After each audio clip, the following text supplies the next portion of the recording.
جو مالدار عالم ہوتے ہیں نا، میں نے اکثر دیکھا ہے وہ دین کا کام زیادہ کر لیتے ہیں. حضرت مولانا طالب صاحب مالدار تھے نا، شروع سے جاگیردار ہیں. تو ایک بڑی دین کی خدمت کی وجہ یہ تھی کہ مالی لحاظ سے بے فکر تھے وہ، لہذا اس میں پھر استغنا بھی ہوتا ہے. اس آدمی کی سیٹھوں کی جیبوں پہ نظر بھی، کوئی سیٹ چندہ مانگنے کے لیے کسی سیٹ سے چندہ مانگنے کے بجائے اس کو چندہ دے رہے ہوتے ہیں. یہ لے بھائی، سمجھتے ہو؟ تو وہ پھر اچھا ہے. المومن القوی احب الی اللہ من المومن الضعیف، حدیث میں آتا ہے طاقتور مومن اللہ کو کمزور سے زیادہ محبوب ہے. تو طاقت جسمانی بھی ہے اور مالی بھی ہے. تو اگر آپ کے پاس بزنس کے ذریعے پیسہ آ رہا ہے تو یہ بڑی اچھی بات ہے، اس سے آپ زیادہ دین کی خدمت کر سکتے ہو. لیکن یہ ہر ایک میں ایسا ظرف ہوتا نہیں ہے، تو یہ آپ اپنی حالت آپ خود ہی جانتے ہو. اکثر علماء غریب کیوں ہوتے ہیں؟ حضرت حکیم الامہ رحمہ اللہ تعالیٰ نے اس کا جواب دیا ہے. فرمایا اللہ کی منشا یہی ہے کہ علماء کی تعداد غریب ہو، کیونکہ علماء پیغمبروں کے وارث ہیں، اور پیغمبروں میں مالدار آپ کو 2-4 پیغمبر ہی ملیں گے. سارے پیغمبر کیا تھے؟ غریب.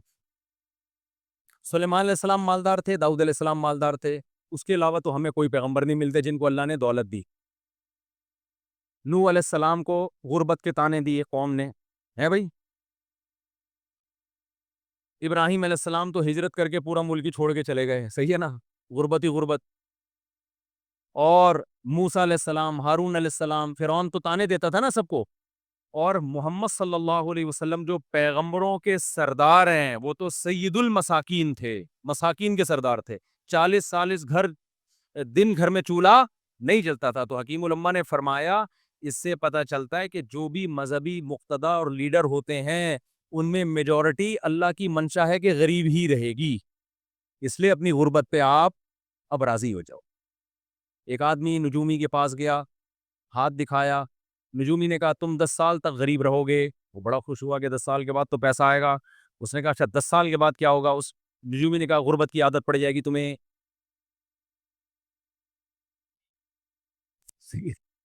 تو اس حدیث سے پتہ چلتا ہے بھائی، حکیم الامہ کے قول سے بھی پتہ چلتا ہے کہ آپ میں اکثریت کس کی رہے گی؟ غریبوں کی رہے گی. اس پہ اللہ کا شکر ادا کرو، کوشش کرو پیسہ کمانے کی. آ جائے تو ٹھیک ہے، نہیں تو زیادہ تر علماء کے پاس آتا نہیں ہے. حکیم علماء نے اس کی 2 وجوہات بیان کی. ایک وجہ تو یہ کہ علماء انبیاء کے وارث ہیں. کچھ علماء کے پاس پیسہ آتا بھی ہے، کچھ کے پاس آتا بھی ہے پیسہ.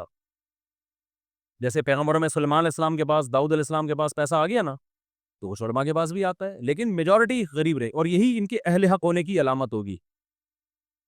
سمجھتے ہو؟ دوسری وجہ اس میں اللہ کی حکمت یہ ہے کہ جہاں پیسہ آتا ہے نا، بدماشی بھی وہیں آتی ہے. اللہ نے اسلام کو محفوظ رکھنا ہے. اللہ چاہتے ہیں زیادہ مولوی غریب ہی رہیں. پیسہ آ گیا، بگڑنے کا خطرہ زیادہ. سارے بگڑ گئے تو جب مقتدا سارے بگڑ گئے، جب بگڑنے کا ریشو ان میں بڑھ گیا تو جو ان کے ماتحت لوگ ہیں وہ تو ابگڑ الناس بن جائیں گے.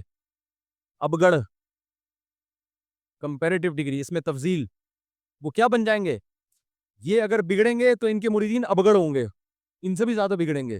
تو اللہ میاں نے کہا کہ ان کو پیسہ دو ہی نہیں مولویوں کو، تاکہ یہ تمیز سے جا کے نماز پڑھائے، مسجد سنبھالے، اذان دے، مدرسے میں بچوں کو پڑھائے.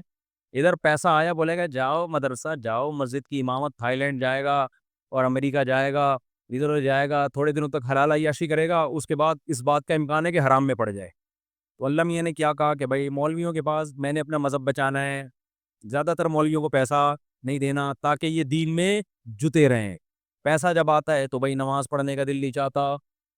پیسہ جب آتا ہے تو بھائی پھر کیا ہوتا ہے پتہ ہے نا آپ کو، پھر مدرسے کو ٹائم دینا، یہ سب چیزیں پھر آدمی کو بوجھ لگتی ہیں. تو ایک حکمت یہ بھی ہے. تو اس پہ اللہ کا شکر ادا کرو کہ اللہ نے علماء کو زیادہ تر غریبی رکھا ہوا ہے.